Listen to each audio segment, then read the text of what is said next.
Kenito. Bobby Fongiano. Il a dit non. Et nous qui vivons, nous avons dit mal de nous mettre tout le temps. Nous mettons tout le temps pour les éducateurs, les diasporans. Pourquoi? Nous qui les tout le temps, il y a un titre, un drame. Nous enya kudo etame sile a okele azipladzi le si tame wa esome anye kudo ko viu ni o didi mo viu wo wa pefure ke enye ko mi bale antisport o ko ni ke ti mi le gbon lo chokin yi gatame ene da se pon opportunité ni etame sile a wa gba no pro mi le etame se me nya ya no. Oh, Ghana Kenya pays voisin de Fiam, nous avons que une démocratie qu'on a, nous avons que démocratie, les hommes et les filles là, nous avons que démocratie les filles. Tout quoi, il y a des pays où nous vivons pour voir, bonheur, pour les gens qui non, mais du arrêté, améamment, le ministère, on est quoi, le député, on est quoi, ou la foule, on est quoi là même. Vos Ghana fait bien, Ghana fait bien. Sénégal fait bien. C'est-à-dire, pays, vous comprenez la démocratie, mais il y a un fait bien. Il s'est fait droit. Mais le point à début, non, du nouveau qui n'a pas besoin encore. Mais, où est le président, où est le ministre, où est le gouvernement, quand on fait, on doit être pour la tête pour toi. Même au cas d'accord, mais il y a on ne peut pas, mieux là, pour toi, tout le monde comme si ce n'est pas. Il y a un droit, mieux à faire parce que tu peux être comme un ministre, tu peux ni riche, mais pas comme le sofa et du côté pour te village du côté où, si comme il est le même, et si tu as ma femme, comme il n'est pas bébé, le traiteur, non. Une autre économie quoi. Une autre économie quoi. Il y a une manière qui est en haut quoi. Parce que il y a le film quoi. À mon le code dans le drame le haut. Où est school? Si où est school? À mon school, où est school en tout à fait dans le code de l'eau. Hein? À mon comment school, il n'y a pas d'affaires. On doit à mon coin school à l'eau d'Akudo. Nous pouvons comprendre. Si à mon coin, nous avons opportunité, nous avons tout le soin school là. Quel boy ou la pomme vidéo au doigt, mais on a des fleurs ou maman le sauve. Si à mon coin school et tout le temps, on va pas doigt. Nous pas t'accueillir n'accueillir nous chacun tu vois ni gouvernement qui est système en tout à bata ni n'y a que ton système en tout ni tout quand même de confus ni moi te peux vous quoi ah ben moi c'est quoi parce que il nécessite à m'aller de créer ni toi ni ne peut fou quoi qu'on fait pas bio il y a des mamans famille ni benya ça dit héritage ni le tout voir héritage de Dieu, Togo beaucoup mieux que nous dire. Oh, et à t'économie. Oh, mais Togo veut vomir à comprendre quoi, mieux vomir à bonheur que politique, mais elle va le garder, quoi. Bien comprendre quoi, bien démocratie, non, quoi. Mais nous n'avons pas pourquoi que John ne peut pas de quoi. Et il y a amené pomme de mounion, là, tu vas sur ces médias, bleu, aïe, pomme de mounion, là, tu vas, et du diable, bleu, oh, ni avec, il va pas gagner que challenge dans notre enfant, pas que John évolue là, ni autant que il y a mis tous les couilles, mis tous les gros esclavages, on a aboli, pour tout bois esclavage n'a pas aboli, hein. Mais il va pas tout l'esclavage, non, quoi. Il n'a pas de l'esclavage, mais il n'a pas de frère du temps, ou qu'on le premier, ou qu'on doit, sinon, fort, il est le premier, ou pas de le dit, le ouais. Combien, Tu viens, il y a de la motivation que justice fille, même la belle justice fille, mais je joue tout à fait. T'as bon tout le monde que quand on va en a tout quoi. Et n'a que toi, je joue quand on m'a encore. T'as bon tout le monde que on va le carton yao. Yo pas mon va au bas, on me se fout ma au go pour la me va faire qu'est-ce que on m'a n'a pas tant de qu'est-ce que tu vois que à mi pegar plus na mi pegar cette mi a tant de and never met you. Tu viens, mais Corée Corée mille pont quand vous dites que mille n'a vous pas moi et mille là maman cause des plus là vos plus là tant le mi tu ta le mi de tu n'a pas ta le te ya moi te no ma vo be o no aya mo jago cha ma o ni nya mi o ni jana gwa de mi o ni o nya mo ko ni politician de ko juge de ko ni ko mi lo wo re ko bi ya to bo na mi o la to tara mi to wa to do mi abe mi o vo alu ale gba mi ko mo sacrifice wo ya lo do mi nya o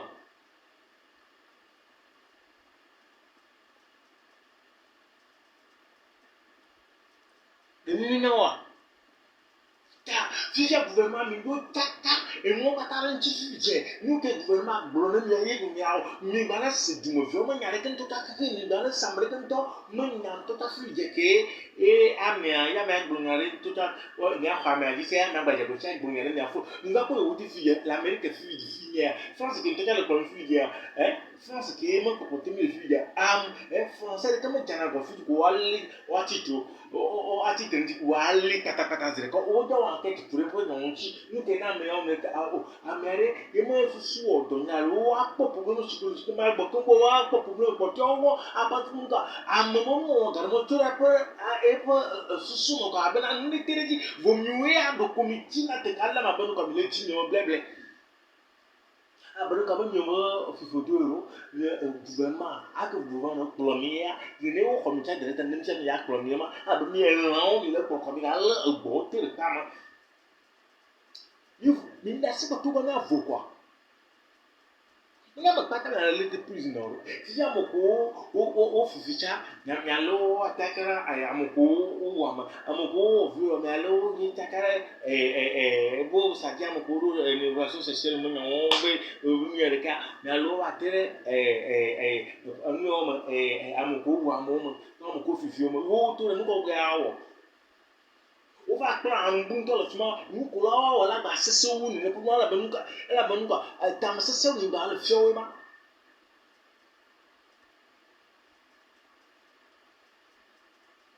yenye je fi bien mi le faut pas mi ke donc ke nyam le glo tout boire tout mi sebe mi ya tout dans que de la tos mi to non mi ya to ba que mi blanco mi ya to ba que mi ba sebe mi ya ti mi ya to ba que mi blanco dare mi ya to ba mi mi opposant mi ga passer gomi no po mi ya ke no fu ya po mi ya du ya du mi ya tu ya po mi ya te no po quoi agbono kan oh life kan nígbà tó ṣiṣẹ́ ní kí jẹ ake pònfò lè ní autorité opinion kéèké mọ́wó náà nàá jẹ́pọ̀ títí à nyó mi tó ń sùn mọ́wó ní ẹnu ní fọ́ọ̀mù níta ní lè gbọ́n náà rẹ̀ ké gàmá sùkọ́ abẹ́ náà rẹ̀ tí dàsí pàṣípà rẹ̀ pọ̀ ònyẹ́ nígbà àdìmọ̀ bí lèmi rò ó tán ní tókò bí rò yóò tu wá yòówó jí ń tọ́kọ̀ ó jù ẹ́ rẹ̀ yòówó jí kèlè sukùl rẹ̀ àlọ́ àwọn bẹ yòówó jí ń nyanya wọlé tàwọn àlọ́ nyìnyàbọ̀ gbàtọ́ akpala ẹ̀làwọn nyanya kó atẹ́rẹ́ ẹ̀mí tọ́ ọ́n tí kókó lọ́pọ̀lọ́ mi o tàbí ọmọ jìbí náà rẹ̀ dasi le dɔnti quoi na bɛ dasi dɔnti kpɔ yɔ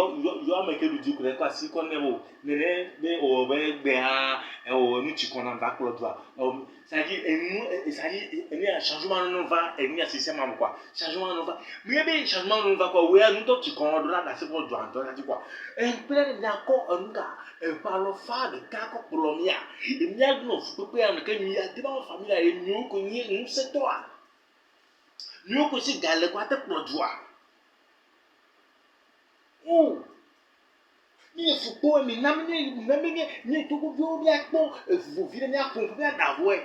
Ni poko to na mo te ko yo ko e to wa mo si je pa va po plan social division o be to go ni eni pays pauvre le plus pauvre. Eni a dit faut pas de Togo la bena e juan e di pays pauvre. Somalie le maman le mot je ne comprends pas. Maintenant il faut Togo le to gon ke ile fi ma mi gbo bena le dua ke ile bitu ke ndi pepe le me gale ndi pepe le rusu ni o me ke business amolo tout du temps voilà plein ni on pour ani ani pour que le plus riche plus profond y nous beaucoup ko le tout abo le facilement mo ba ko mo e ko gade de tout pour na ma un sou bo gade de tout si mo un sou bo gade de tout force pas mais un sou bo gade de tout petit ma un sou bo que tout le monde peut y aller dans le domaine faire que un pays est touristique n'est tu peux pas mais tout quoi mais là nous quand le deux comment quand le nous foutait ou mais tout pour et tu as dit pourquoi quoi mais c'est c'est à ma peau et mais tu peux le temps du jour le temps bon va pas Canada tout le plat do plat mais si do plat tasse do plat et ni à menuiserie do plat do plat il va pas pour longtemps le Canada pour le développer le Canada Kana le port quoi peut être va pas qu'on state que tout le monde le titre on regarde tout le fia tout le monde le coup de tout le fi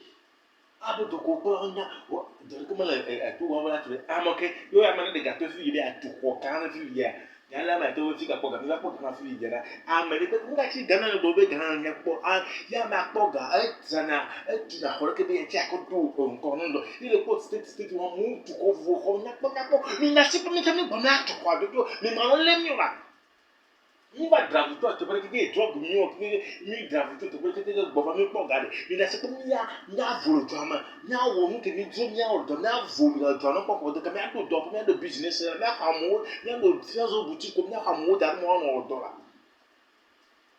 mi tu ko kwa ni po mu ke mi no wa et comme il y a une plateforme ni à l'OJB, le président a signé un contrat de 500 milliards donc on est fatigué de tout ça là. Vraiment, on est fatigué quoi, on est fatigué. Vous êtes malheureux, on est fatigué. Et nous, tu connais quoi, nous n'avons pas de quoi. Agbo fori won mi da si ko mi jo quoi, nous tu connais quoi. Et nous bovare, nous bovare à pas du jour quoi. Mi to mi so bi mi le po amule to go fi o po mi le po no jo ko fu po wo do aye mi bo va garu mu to te ko amu menere ga kenya ko bobo mi aso mi to do ko mi ba menena mo ke be wo ko du no mi ba te ko an ko bi ato do ya ko do len ko be te tu ko be te 2 mois za ko ga fi ye am the view business wo yi do wo ti na ko président ma do na camera ko bi na ande to sa ji challenge le jonko ko wo fo fi ye le ko ta ma se sa e nu ma nya ma ta ma se ko dare ko mi do ko me ko mi da se ko mi si je ne veux ko wo to ko mi le ni ma mo ko ta ko ro tutu mi le ni ma mo ko ta ko ro tutu wo to ko la ni wo fo ko femele ni to ko ko mi tui non fo tu ni to ni na ko to re mi tu no wa be na ye o ta o do su na kwa ni le titukala ni ate no to ma ele da si ko no ati video ata ko mo ko tu lo ata ko post na na ba to no gérer non moi be fi abe ma go to ko la o to parce que tu as des compétences quoi le tout temps là que la ba to do anu te près ka to développer et puis quoi laisse comment voir ni ba ni bia na bo la no charge na ndeko kwa va anu o do kwa we ka a créer galaso a créer business a boîte to you business gangan commerce gangan na so quoi anu o do ko to international ko america ma te no quoi c'est bon quoi faut nous comme le chinois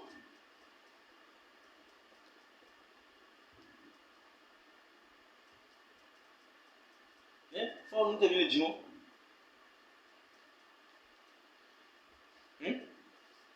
faut nous comme le chinois c'est un autre ville quoi c'est comme il y a vous mais bon voilà il y a d'abord mais data quoi oh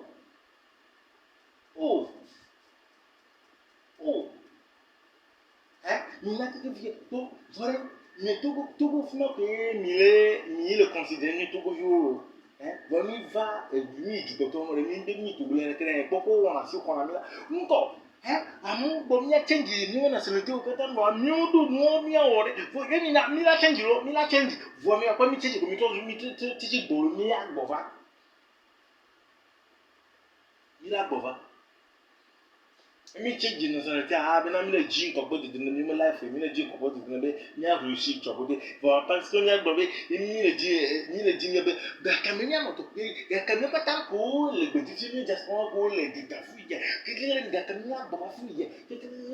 mi a ba gba nɔ togo bi a tɔ wɔ de gake mi a tɔ nɔ togo a wɔ do tete va yi ŋkɔ eyi be mi a du ta mi a dzo de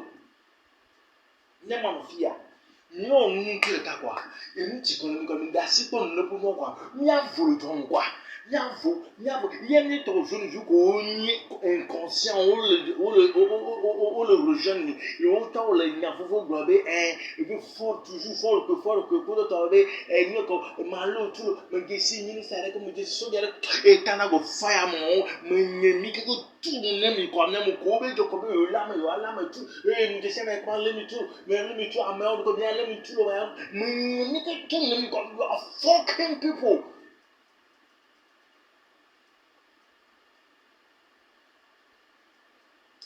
Beblia, le tout gouvernement, mais Beblia, là, c'est le fait à bluffer, c'est le fait à bluffer, c'est le il faudrait une cantine, le jamais, il va éduquer les du gaga du route à midi, et me dire, on a vu, on va me dire, jamais, on a bleu, mais bon, on l'a non, quoi. Tu vois, ma va encore, mais je ne joue pas, je joue pour l'inconscient, d'abord, pour les liens, ni par le, à ce coup dans mon cours, t'as ma soeur, ni de pour nous, you follow the go ne to mi no yo mi alo tu apota be ngi se me re ke mu ngi se nyemo le pon wo social media we ami anya ma lo tu le a o de se me ke nya ma wo ko amaka wo nyo la ke wo ko am ma wo ni a ma wo ni a oh iye ti economy quoi iye ti economy quoi no ti economy mi va penser que lui les guitares il quoi mais ton poteau pour les et te prends le peu fois et tu es quoi et ton le fait quoi mi c'est vrai c'est quoi mi c'est vrai mi on te le tout grand mi tu te comme mi bouton tout gentil comme mi ba bouton tout mi évolution de tu mi bouton tout doit mais évolution mais après tout quoi non ne peut pas mignon ne peut pas émerger non mais ne pas non émerger là bien faux quoi Nyani bourgeois, nyani prolétaire là. Togo le pays pauvre, mais nous on passe Togo le pays pauvre là. Ah, mais concours ce bon temps là. Mais nyani vile ne to, mais nyani vile quoi.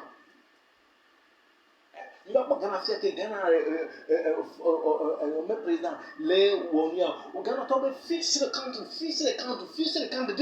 the movement for the Ghana people to say fix the country. This is the new movement for the Ghana people. But Togo if Togo people start this also fix the country, you start to use the gun shoot the people because we are foolish people.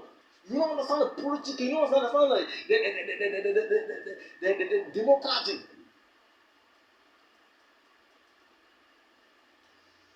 You don't care for your people, you don't care anything because you are mad, you also have money, because you have authority, can do everything for your people.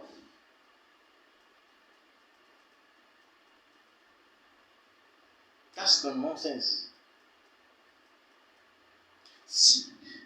Ghana président que non a follow, au bout de Macron, do quoi, quand tu donnes Macron là, et Macron pour comment tu fais quoi? Il fait tout pour faire. Il n'y a pas encore présenté étudiants au bout poser question à Macron, mais c'est quoi pour les salles? Je veux que les communautés de l'université, ce sont les universités qu'on va manger. Nyamana da si kpɔ amewo pose question na makɔ nyatu kpɔ ke nana fɔ tu nyatu ƒe ɖe makɔ bena na ebo nɔnɔ be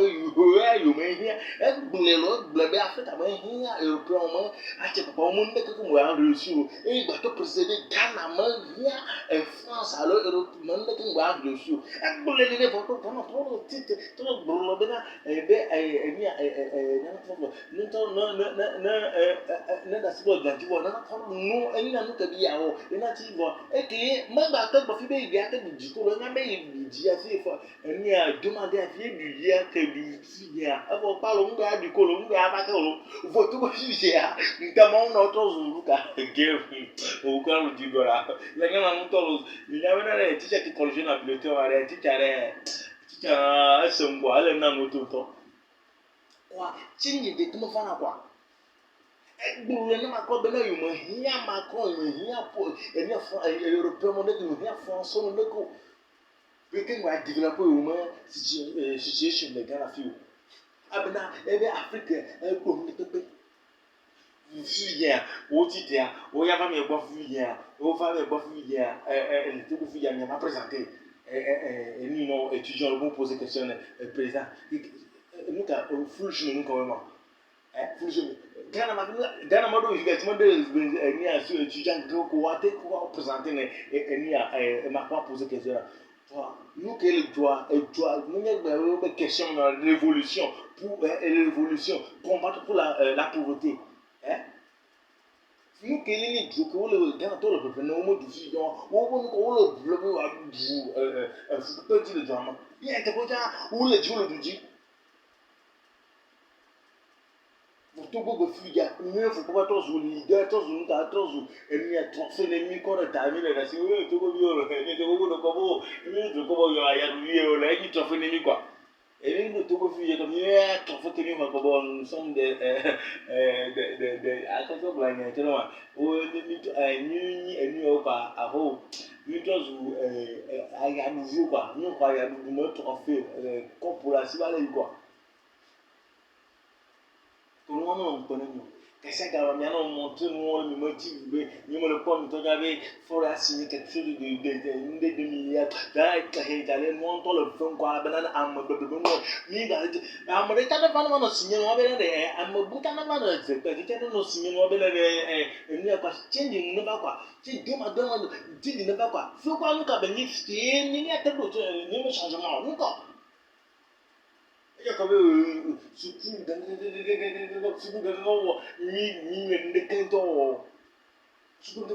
mi gakele mi sisi de ba mo Ghana fi ba amoko do Ghana fi amo suku mo gato ko le Ghana fi amo suku wo mu suku Ghana ne baba les milliardaires du Ghana ici là ils ne sont pas fréquentés. Des milliardaires au Ghana ici ne sont pas fréquentés. Bon, Togo, vous croyez que vous avez fréquenté, vous faites le goût, vous n'avez rien. Nous, c'est bon, va bon, à mon coup, le gars, le Ghana fait au gars, amokolo dans tout cas docteur tout on monte le travail pour moi quand on fait amoko on business le mouvement wala yo wote le borom business sam le o le travail go le toi amoko o le don go on le ha ko o le plomo Toyota sumo ka Hyundai sam ka small le travail en ça veut dire que nous le digino ka de don quoi faut maintenant comprendre amokolo o mo business quoi le ko fi ya enu ko le jino to go e to ko na na o aboko ko be wo su vo me diamo to go sukuu mbele me to be mi vunkulo eni sukuu tije mi do to pera mi former mi do kro le militaire mo formation dilo mi former do kro le militaire formation dilo mi va ko bien te pour le gouvernement ben là il que la dit donner ben yo OK amour valo ni comptabilité amour valo ni avec comptabilité ni amane ni ni ni pom na office ni yo lo do bureau no lo do ni am pom mo studio bureau lo do da kan ta ba ko do e da mai yo mo tu ko ni a mo tu do po ga ko ni ta no rata plan que physical que até ko developer survive e tout no dia su que ya la pon ta développer on t'a do office do a même compagnie do société avec société de neka on call ça par exemple les sous le fa balere arrêter lo ngere pe amo to mi ko go il est ko go il to mi nyan quoi su le fa ta bon mi quoi mi nyan quoi for yo gouvernement ni no lo dino ni ponne ni no lo dino ni ponne ni da se ko to nya vo quoi ni ti nya he to ma do no do lo drum re ni ta to kwa ma le ni nya do a vo to ga du no oh OK ele dina nto ni to go yo black ba mi titre wala ba o mi te cha ni ba te vo le que te vo bero ni mo so do Ko du bleu so do mo va pas mettre canal pour Ghana fi hein neto il va pas Ghana quand so do mo li na eta mo mo li na ni a parti mo li na ni elo nation elo mo li na do elo o to ko fi je ni so do mo li na do wo li na america ko before vraiment yo ko to no du wa ko mo tu ga mo ko mo do ne ko le ni sa mo do ne ko a o pu do mi le do mo to ko yo ko mo do problem le ko mo do intention ba le ka bo a fa ya o da tu do mi wa ya ko tu na do wa ko tu mo ja gba ko tu mo do wo lo bo bo ya le ko bo ya e fo ma wo le fi mo le nya bo ma wo tu no bo ma wo ji o a mo gbo ta ko ma wo ru ke ni nya mi to bo no wa bo bo ya ti ala mo tu be ipa che Ore wacha kupare tamasube ya ungu hata ya ungu amanyo vo ile nyakaba kwa so to si la tula ti peti po la vo ayo nda ko nami na dalo ni se ne to togoto allo no se ne ma sa sime nyo ava me adu togoto adi ami da si ko mi togoto ko e wo le bebe vo mi da si ko ye mi ko ma de bebe ko do to lo na de ma nyo wo dugbura be mauna seven to go ya then they to go and tassia man akwa be nyo to kan jiwa amen